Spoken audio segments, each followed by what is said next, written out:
Hi everyone, Morgan here. What should we call this? Recession coffee chat with Morgan? Okay, so I do want to talk about how we can be prepared for a recession. Preparing for a recession is a lot like being prepared for just about anything else, but with a few little caveats here and there. So I do have some notes here just to keep me on track, because as you guys know, I can ramble, which I'm kind of doing right now. So let's get started with a few ways that we can be prepared for a recession or a depression. So I think one of the very first things that we want to be prepared for is by taking an assessment of our bills. What is the money coming in and what is going out? What exactly are you spending your money on? I think this is crucial to just your everyday life in general, whether you're preparing for a recession or a depression. We want to make sure that we are on top of our money that's going in and out.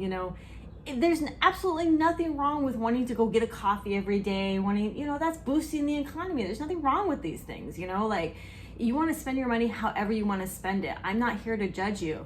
Nobody should be judging anybody about how they choose to spend their own money, okay?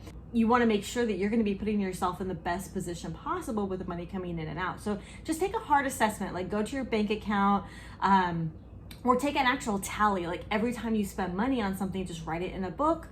And then after that day or week, even like after a week, just like assess, but like, wow, I spent, $700 on coffee this week. That's a lot of money. Maybe I could cut that down a little, you know what I mean? I'm not saying you have to right now, but in the future, okay, that's fine. Maybe I can afford it right now, but maybe I won't in the future kind of thing. So let me cut it down a little. And instead of buying, that coffee going out, I will simply get, some coffee that I can store at home, and then I'll know how to make it. Of course, everyone knows how to make coffee. If you know how to drink coffee, you should be able to know how to make it too, which I think everyone does. Okay, so food and water. Food and water, of course, is the very top priorities. Without food, without water, we can't really survive too much longer. I have a whole recap on Alone and what we're learning from that TV show. And I don't know if you've ever seen it, the 9 years that it's been on. Okay, anyway, my point is, so food and water is always going to be essential. You want to make sure, oh yeah, don't mind my dirty sink back there. I just realized that was in the video. Okay, so food and water. We want to make sure that we're still buying that canned food every time we go to the grocery store, and the rice and whatever else you want, the non-perishable foods. Make sure that we're preserving them properly. If you want to can or dehydrate or place in Mylar bags, make sure that we are trying to keep up with that. Water, make sure that you have bottled water, as well as you're trying to collect rain catchment, or nearby water sources. You have Silcott keys, and you have plenty of water purification. I have lots of videos on these topics, but you can also but I do also have another video coming up that goes into very specific details on how exactly to use these things, these water purification methods.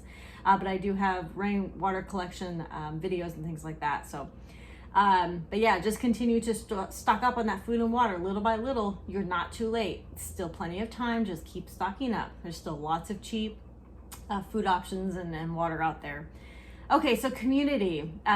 This is kind of vitally important. You don't have to be BFFs with your neighbors. You don't have to be BFFs with your whole entire community, but I think it's vitally important that during recession and depression times that we try to come together as a stronger community. Find those local community gardens, find those local farms, find your local neighbors that might have chickens, but you don't have chickens. You should be able to pretty much tell, if you hear a rooster, you're going to be hearing something. But, sometimes you could just hear like clucking when you're walking around. I walk around my neighborhood just to kind of get a feel for my neighbors, I actually heard a rooster the other day and realized, oh wow, one of my other neighbors has chickens. That's almost a sure-sign way. Now, a lot of you are going to be like, oh, that's a surefire way to, get that stuff stolen too. Maybe if you don't have your proper home defense plans in place. But also, that's also the other point of building a strong community. When you build that strong community of your neighbors, of your whatever outlying community, whatever, then everybody can band together and they will look out for each other. Instead of being enemies of each other, we're going to start looking out for each other. I'm going to help you, you help me. That's how it's always worked everywhere that I've lived, whether it's urban or rural. It can happen. All it takes is a simple, hey, how's it going? That's it. right? That gets a conversation started. It gets a relationship started. So as introvert as I am, as introvert as I know a lot of preppers are, sometimes a simple hi, hello can start a community being built. Okay, so the next one is, growing your own food. Of course, stocking up on that food and water is super important, but growing your own food is just as important. If you don't have any backyard or outside space, that's okay. Don't worry about that. Try to invest in like a hydroponic tower. Those like tower gardens, they're amazing. They grow so many foods and they grow it so fast. You could also do microgreens, sprouts. You could do indoor gardening with grow lights. I've done that before. It works amazing. It's super crazy how much you can grow indoors. Actual, vegetables. I've heard of people growing potatoes indoors. I mean, there's so much you can grow indoors. Make the room, make shelves, and then, stack up your food on the shelves, right? You don't have to have like, big giant room or anything like that. Stack it. Vertical, people, vertical. All right, so the next one is going to be continuing to learn skills. I've said this over and over and over and over again. And I feel like a lot of my skills are kind of weaning lately. Like over the past couple of years, I feel like I focus a lot on like some skills and other skills have gone to the wayside. So we want to try to balance our skills a little bit. Again, I'm super guilty of the not balancing of the skills. Like I may focus really hard on certain types of skills and then these skills will just disappear out of my existence, right? But we have to try to focus a little bit. If you can try to do one new skill a month or practice one skill a month, that's going to be way better than doing nothing at all. Okay, the next one is going to be improving your work skills. Improving your work skills essentially means that your work is never guaranteed. As long as you're working for somebody else, you're never guaranteed. But as long as you're working for yourself, it's never guaranteed either. We actually do want to diversify our work skills. We want to look at the type of skills that we have. I've been thinking about this a lot lately. Look at the type of skills that you have and then try to work towards other skills. Like what's really in demand right now, right? Like anything having to do with computers is in demand. Anything having to do with like trade is in demand. In fact, I can throw a stick and I will hit somebody who is hiring. Lots of places are hiring right now.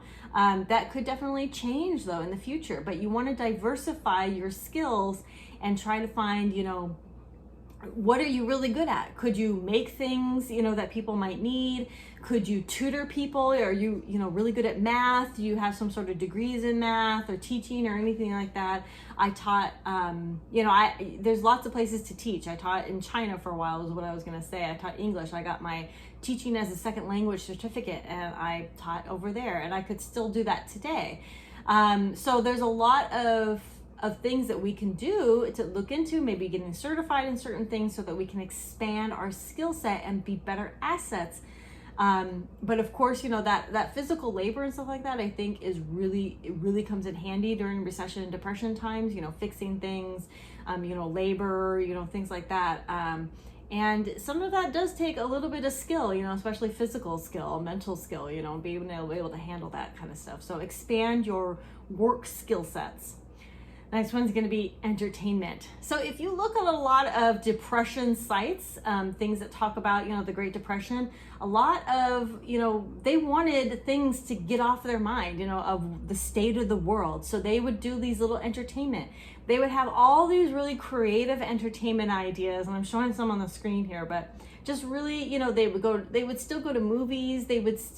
Entertainment was a huge part of their life. And all the preppers in existence always say, entertainment is a luxury. It is not. In the toughest times, entertainment is not a luxury. It's essential. It is 100% essential.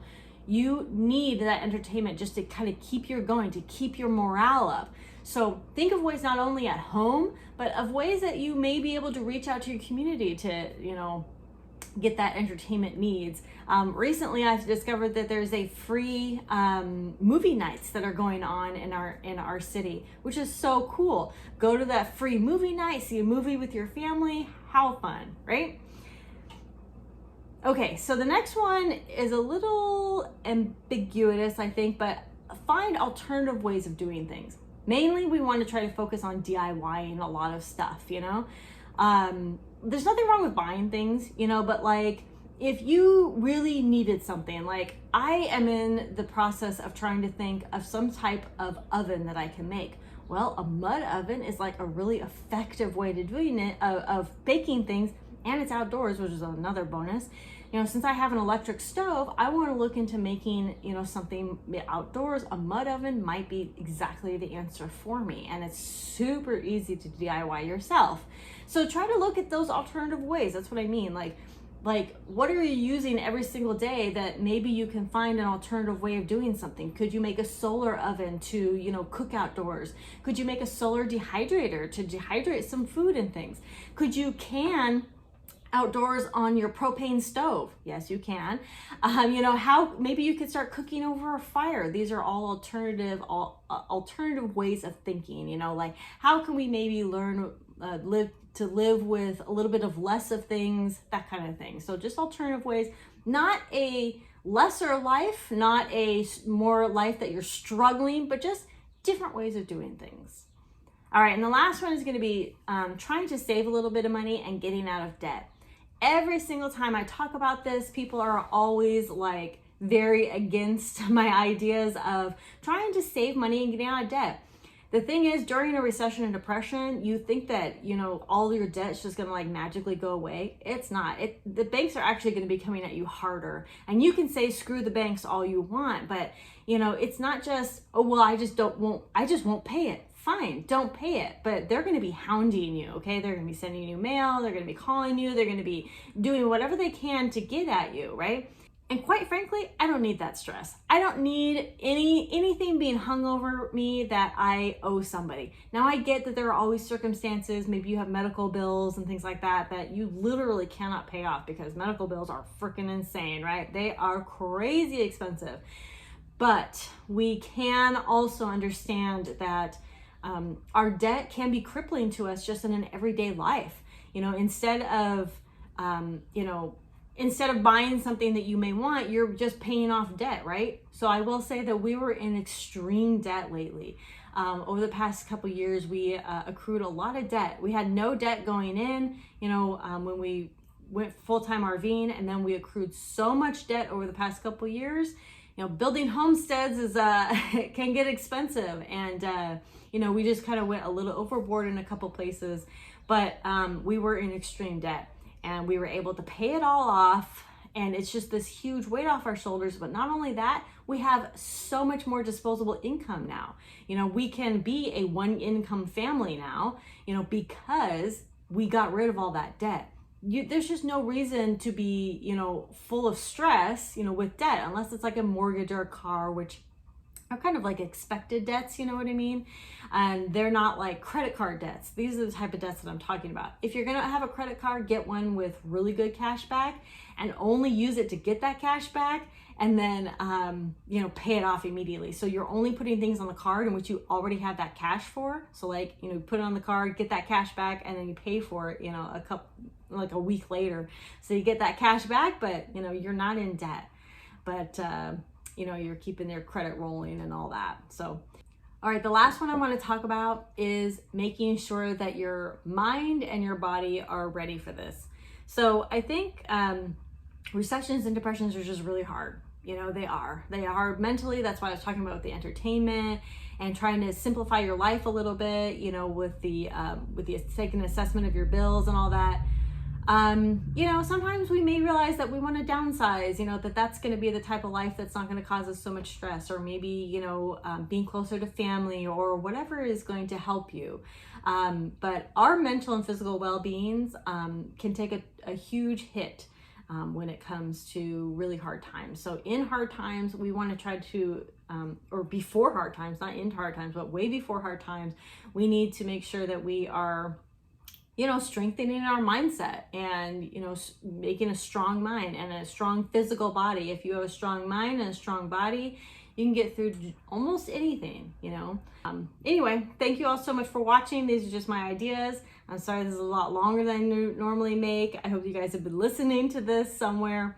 But we need to be taking a recession and depression very seriously. I also do have a book on this topic, How to Survive an Economic Collapse. I'm putting it on the screen here, and thank you all so much for watching Conquer Tomorrow by Preparing Today.